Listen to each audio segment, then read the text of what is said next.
जय हिंद दोस्तों, स्वागत है आप सभी का आपके अपने प्यारे से YouTube channel BSR learning point में। दोस्तों, जैसा कि आप लोग जानते हैं कि हम आपके लिए लगातार लेकर के आ रहे हैं नए नए कंटेंट, और हमारा जो लक्ष्य है दोस्तों, अब की बार 400 पार। तो दोस्तों, इसको हम पूरा कंप्लीट करेंगे। और सबसे पहले हमने आपको साइंस के सभी विषय जैसे फिजिक्स, केमिस्ट्री और बायोलॉजी, इन तीनों का जो मोस्ट भी ऑब्जेक्टिव क्वेश्चंस है, जो बोर्ड एग्जाम के लिए काफ़ी सिलेक्टेड क्वेश्चंस थे, वो हमने बता दिया। यदि आप नहीं देखे हैं तो उनका लिंक जो है डिस्क्रिप्शन बॉक्स में अब की बार 400 पार करके दिया हुआ है, तो उसे जाकर के ज़रूर देख लीजिएगा दोस्तों। और उसके बाद हमने आपको ज्योग्राफी ख़त्म किया और हिस्ट्री भी ख़त्म किया, आपदा प्रबंधन भी ख़त्म किया दोस्तों। और आज ये जो लक्ष्य है हमारा सिविक्स, ठीक है, तो सिविक्स के ऑल चैप्टर का ऑब्जेक्टिव क्वेश्चंस आज की वीडियो में हम आपको बता देंगे, जिसमें हम 47 प्रश्न को सिलेक्ट किए हैं, जो बोर्ड मॉडल क्वेश्चंस है दोस्तों। और बोर्ड एग्जाम के लिए काफ़ी इंपॉर्टेंट प्रश्न है, और 2023 एग्जाम में काफ़ी प्रश्न जो है सो आपको देखने को मिलेंगे।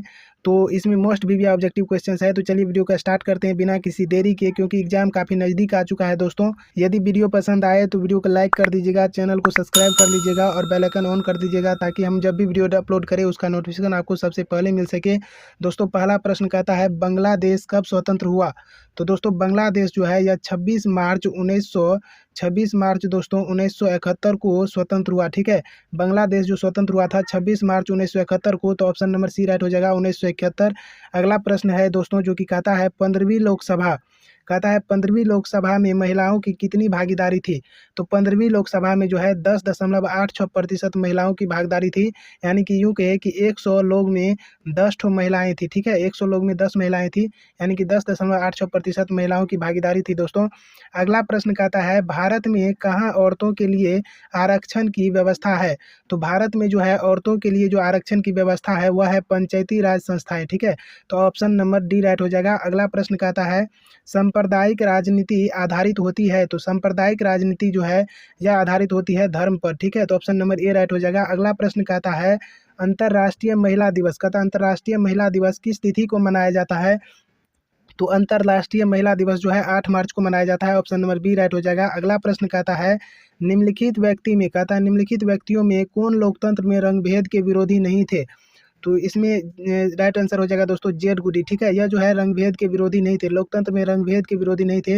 यानी कि कहने का मतलब है कि कौन काले रंग का है और कौन गोरे रंग का है, इससे इसको मतलब नहीं था। तो जेड गुडी इसका राइट आंसर हो जाएगा। अगला प्रश्न कहता है इंडिका, कहता है इंडिका पुस्तक के लेखक कौन है। तो दोस्तों, इंडिका पुस्तक के लेखक है मेगास्थनीज, ठीक है। तो ऑप्शन नंबर ए राइट हो जाएगा, मेगास्थनीज। अगला प्रश्न कहता है दोस्तों संघ सरकार का उदाहरण है, कहता है संघ सरकार का उदाहरण है। तो संघ सरकार का जो उदाहरण है वह है अमेरिका, ठीक है। ऑप्शन नंबर ए राइट हो जाएगा। अगला प्रश्न कहता है यहाँ पर बिहार में पंचायती राज व्यवस्था का कार्यकाल कितने वर्ष का होता है। तो बिहार में पंचायती व्यवस्था का जो राज्यकाल होता है दोस्तों वह होता है 5 वर्ष का, ठीक है। ऑप्शन नंबर बी राइट हो जाएगा। अगला प्रश्न कहता है निम्नलिखित में कौन केंद्र शासित प्रदेश है। तो निम्नलिखित में कौन केंद्र शासित प्रदेश है। चंडीगढ़ जो है यह केंद्र शासित प्रदेश है, ऑप्शन नंबर सी राइट हो जाएगा। अगला प्रश्न कहता है भारत में किस प्रकार की शासन प्रणाली है। तो भारत में जो है शासन प्रणाली है दोस्तों संघीय और संसदीय, ठीक है। ऑप्शन नंबर बी राइट हो जाएगा, संघीय और संसदीय। अगला प्रश्न कहता है संघ राज्य की विशेषता नहीं है, कहता है संघ राज्य की विशेषता नहीं है। तो इनकी विशेषता नहीं है इकहरी शासन व्यवस्था, ठीक है, यह इनकी विशेषता नहीं है, ऑप्शन नंबर सी राइट हो जाएगा। अगला प्रश्न कहता है ग्राम कचहरी का प्रधान कौन होता है। तो ग्राम कचहरी का जो प्रधान होता है वह होता है सरपंच, ठीक है। ऑप्शन नंबर बी राइट हो जाएगा। अगला प्रश्न कहता है भारत में सर्वप्रथम नगर निगम की स्थापना की गई। तो भारत में सर्वप्रथम नगर निगम की जो स्थापना है चेन्नई में की गई, ऑप्शन नंबर डी राइट हो जाएगा। अगला प्रश्न कहता है भारत में राष्ट्रीय स्तर पर पंचायती राज की स्थापना कब हुई। तो भारत में राष्ट्रीय स्तर पर पंचायती राज की स्थापना हुई थी 1959 ईस्वी में, ऑप्शन नंबर ए राइट हो जाएगा। नेक्स्ट क्वेश्चन कहता है बिहार में पंचायती राज का स्वरूप कैसा है। तो बिहार में पंचायती राज का जो स्वरूप है वह है त्रिस्तरीय, ठीक है। ऑप्शन नंबर सी राइट हो जाएगा।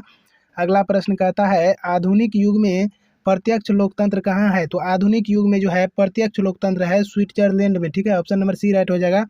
अगला प्रश्न कहता है भारत में योजना आयोग का गठन कब किया गया।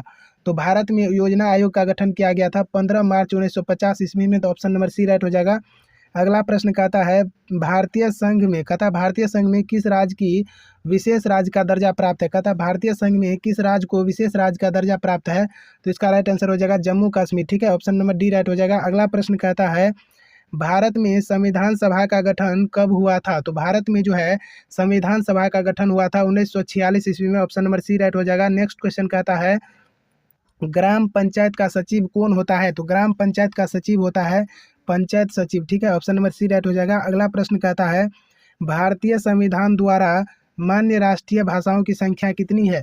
तो भारतीय संविधान द्वारा जो मान्यता मिली है भाषाओं की, उनकी संख्या है 22, ठीक है। ऑप्शन नंबर डी राइट हो जाएगा। अगला प्रश्न कहता है भारतीय संविधान द्वारा मान्य राष्ट्रीय भाषाओं की संख्या 22 है दोस्तों, ये हमने आपको बता दिया। अगला प्रश्न कहता है बिहार में संपूर्ण क्रांति का नेतृत्व निम्नलिखित में से किसने किया? तो संपूर्ण क्रांति का जो नेतृत्व है यह क्या था? लोकनायक जयप्रकाश नारायण ने। ऑप्शन नंबर डी राइट हो जाएगा। अगला प्रश्न कहता है जनता दल यूनाइटेड पार्टी का गठन कब हुआ? तो जनता दल यूनाइटेड पार्टी का जो गठन हुआ था यह हुआ था 1999 ईस्वी में। ऑप्शन नंबर बी राइट हो जाएगा। अगला प्रश्न कहता है दल बदल कानून निम्नलिखित में से किस पर लागू होता है? तो दल बदल कानून जो है सांसद और विधायक के लिए लागू होता है। ऑप्शन नंबर बी राइट हो जाएगा। अगला प्रश्न कहता है भारत में मतदाता देने हेतु न्यूनतम आयु कितनी है? इसका राइट आंसर हो जाएगा 18 वर्ष, ठीक है। जब 18 वर्ष के वयस्क मनुष्य हो जाते हैं तो वह मतदान दे सकते हैं, ठीक है। तो ऑप्शन नंबर सी राइट हो जाएगा। अगला प्रश्न कहता है 17वीं लोकसभा का चुनाव किस वर्ष हुआ था? तो 17वीं लोकसभा का जो चुनाव हुआ था वह हुआ था 2019 में। ऑप्शन नंबर डी राइट हो जाएगा। अगला प्रश्न कहता है बहुजन समाज पार्टी के संस्थापक कौन थे? तो बहुजन समाज पार्टी के जो संस्थापक थे वह थे काशीराम, ठीक है। ऑप्शन नंबर बी राइट हो जाएगा। अगला प्रश्न कहता है सूचना का अधिकार संबंधी कानून कब बना? सूचना का अधिकार संबंधी कानून जो है 2005 में बना। ऑप्शन नंबर बी राइट हो जाएगा। अगला प्रश्न कहता है भारतीय जनता पार्टी का स्थापना कब हुई? तो भारतीय जनता पार्टी की स्थापना हुई थी 6 अप्रैल 1980 ईस्वी में, ठीक है। 6 अप्रैल 1980 ईस्वी में हुई थी। तो ऑप्शन नंबर बी राइट हो जाएगा। अगला प्रश्न कहता है 16वीं लोकसभा का चुनाव किस वर्ष हुआ? तो 16वीं लोकसभा का जो चुनाव हुआ था वह 2014 में हुआ था। ऑप्शन नंबर सी राइट हो जाएगा। अगला प्रश्न कहता है निम्नलिखित में से किसे लोकतंत्र का प्राण माना जाता है? तो लोकतंत्र का प्राण माना जाता है राजनीतिक दल को। तो ऑप्शन नंबर डी राइट हो जाएगा। अगला प्रश्न कहता है राजनीतिक दलों की नींव सर्वप्रथम किस देश में पड़ी? तो राजनीतिक दलों की जो नींव है यह सर्वप्रथम ब्रिटेन में पड़ी। तो ऑप्शन नंबर ए राइट हो जाएगा। नेक्स्ट क्वेश्चन कहता है चिपको आंदोलन का संबंध है? तो चिपको आंदोलन का जो संबंध है यह है पर्यावरण सुरक्षा से। तो ऑप्शन नंबर सी राइट हो जाएगा। अगला प्रश्न कहता है नर्मदा बचाओ आंदोलन संबंधित है? तो नर्मदा बचाओ आंदोलन जो है यह संबंधित है पर्यावरण से। तो ऑप्शन नंबर ए राइट हो जाएगा।